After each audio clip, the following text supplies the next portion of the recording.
Stop with the FNAF updates and get off my lawn. Does this sound like anyone you know? Perhaps an elderly gentleman who lives across the way and can't stand your excitement for wondrous things, beautiful things in life. He can't stand your excitement for FNAF VR. Well, I'm here for you, dear viewer. Here to save you from an old man's cries that are symptomatic of a life about to strike midnight despite not having been fully lived. I have everything you need to keep old man Buzzkill off your butt. You see, despite just having gotten to dip our toesies into the pool of FNAF VR, there is more news! Oh yes, in case you were unaware, PAX East happened just this weekend. And I didn't go. And what was being demoed at PAX East this weekend? Help Wanted. Of course it was. You know, we go to E3, we go to PAX West, but no, Scott had to demo it all the way across the country. Sorry, Daddy. Despite my love of clam chowder and American history, I did not submit an application to the PAX East in Boston this year. I did a couple years ago and spread my American history knowledge while I was there, but this year I didn't grace the Easterners with my expertise. However, despite my absence, we have some more FNAF VR footage. More questions, more answers, more bears, more everything. So let's take a look yet again at the new information that has come out. It's all centered around Help Wanted, and trust me, you're not gonna want to miss all this new information about Help Wanted. You're not. You'll shriek shrieks of joy so loudly that old man Buzzkill will finally die. Hit it!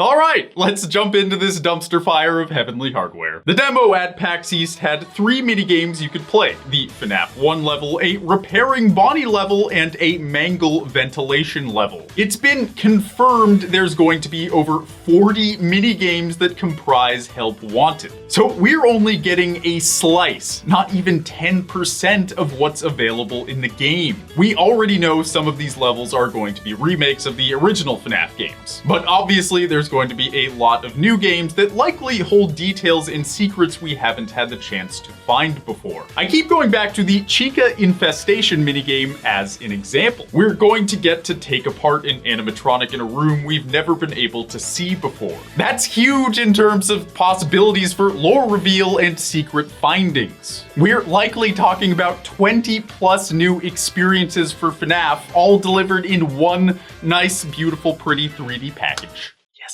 We're talking about the biggest dump of new FNAF information that's ever happened. That's something to get excited about. I mean, not for me. I can't get excited about things that aren't happening immediately. If it's more than a day away, my excitement level is not at an excited level. If we had a year before the apocalypse, I'd be fine until like 5 minutes before, maybe 15. But that's my own issues, and my therapist says you guys should get excited for me, even though I can't. So get excited, because the doctor ordered it, or else they'll put me back on this stuff that makes me weirdly aware of my fingernails and makes me taste metallic in my mouth a lot. So let's start off by talking about the FNAF 1 minigame, and then we'll get into the juicier stuff. We've already seen some FNAF 1 footage, but now there's a bunch of people posting more of the footage online from the demo. I'll link all the videos down below so you can take a look at your leisure if you want. The demo was just one night of trying to survive while managing your power. It's the FNAF 1 we know, nothing new here. You can do things like pick up the phone and cupcake figure, which gives more credit to our idea that the phone in the FNAF 3 minigame might be important for some secret. But I'll cover more of the lore-based stuff in a minute. You can see Steel Wool really crammed the FNAF 1 office into a small space. You're basically in a box with a camera clicker, and the doors are perpendicular to your left and right, literally right up on you. It makes it quite scary because you know if there's someone outside the door, they're inches from your face. You get to see the animatronics moving on the security cameras and right outside your door. No more static images. This is the real deal, and that fact that you can see them moving that close to you will certainly hype up the terror factor. But again, this is the most uninteresting of the demos. We already know what happens in this game. So let's go over the Mangle minigame. First off, I cannot find any footage taken of this game. I know it was there, I've read about it, but no one seems to have recorded it. But here's how it's supposed to go. The player is sitting in ductwork, with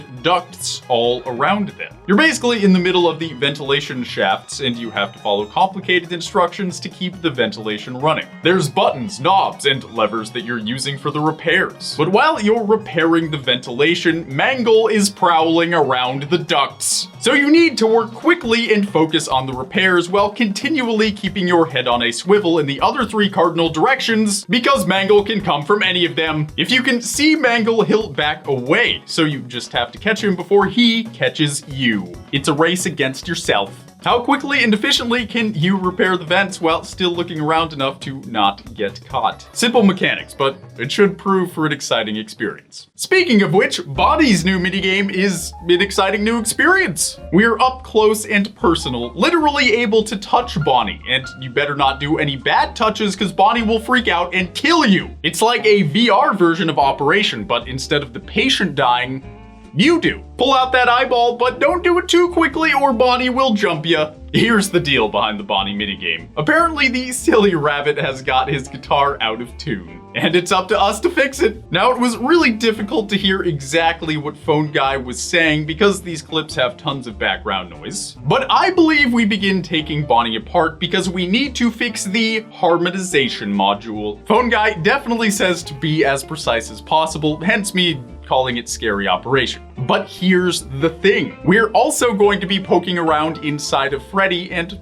Foxy too. Take a look at these small clips we have of those minigames. Let's go over Freddy first. Well, Bonnie is a take apart the head without dying minigame. Freddy is wide open for us, ready to receive our girth into his gaping orifice, giving us our first real look at the endoskeletons in this game, and they're actually really something else. It kind of reminds me of a flux capacitor from Back to the Future. We've got all sorts of little knobs and lights that may or may not be buttons. It's possible that we're going to have to repair or fix Freddy, and those lights might start turning red, indicating what's wrong or what we need to fix. You'll also notice the shoe that's stuck inside Freddy, which has some scary implications. Did someone already get stuffed into Freddy? If his endoskeleton's all gunked up with blood, I'm gonna say probably. I guess we'll find out in the game. This scene is really interesting though, because you'll notice there's a couple of loose hanging wires in Freddy that don't seem to go anywhere. They just dangle from the top down. Maybe that's what we have to fix. It's hard to say, but we can see some of those wires or tubes are hooked into the endoskeleton and some aren't. So I'm guessing that's at least part of the puzzle for this game. The Foxy minigame looks very similar. We're putting the pirate back together and we can see there's plus minus symbols all over him. His legs, chest, arms, he's really messed up. He doesn't even have legs right now. Now, what could these plus minus remotes be for? They're on a bunch of different body parts, so maybe they have something to do with the tightness of the parts?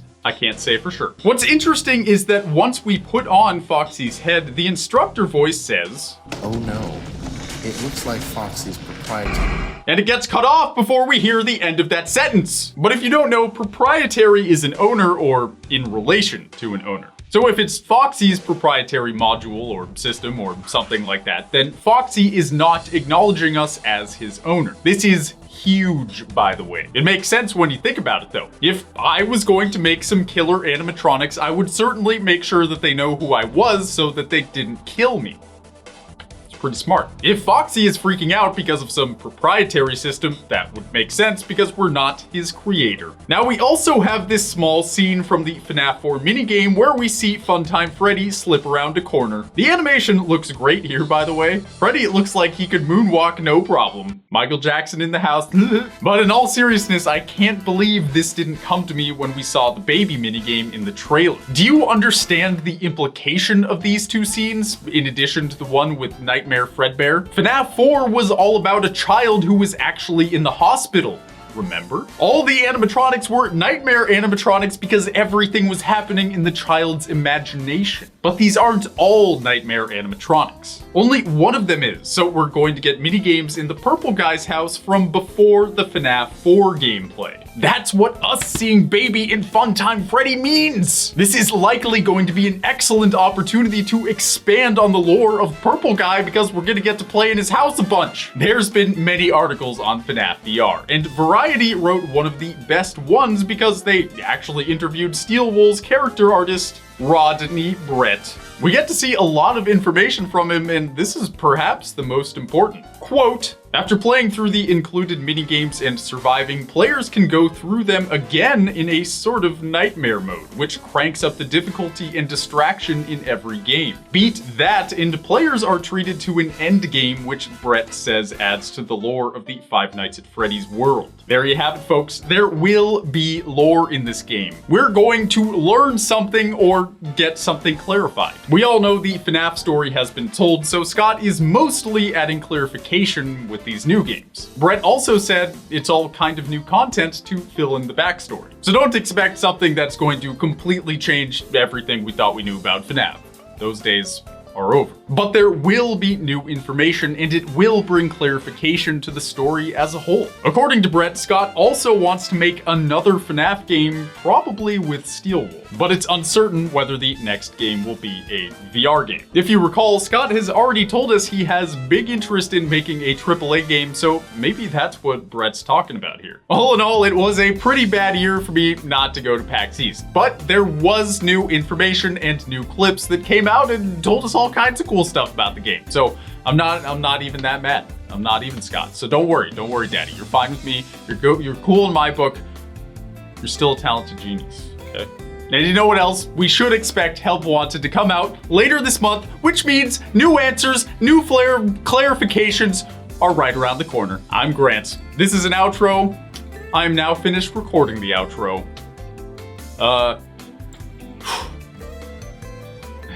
Yeah, I don't have anything else. Bye.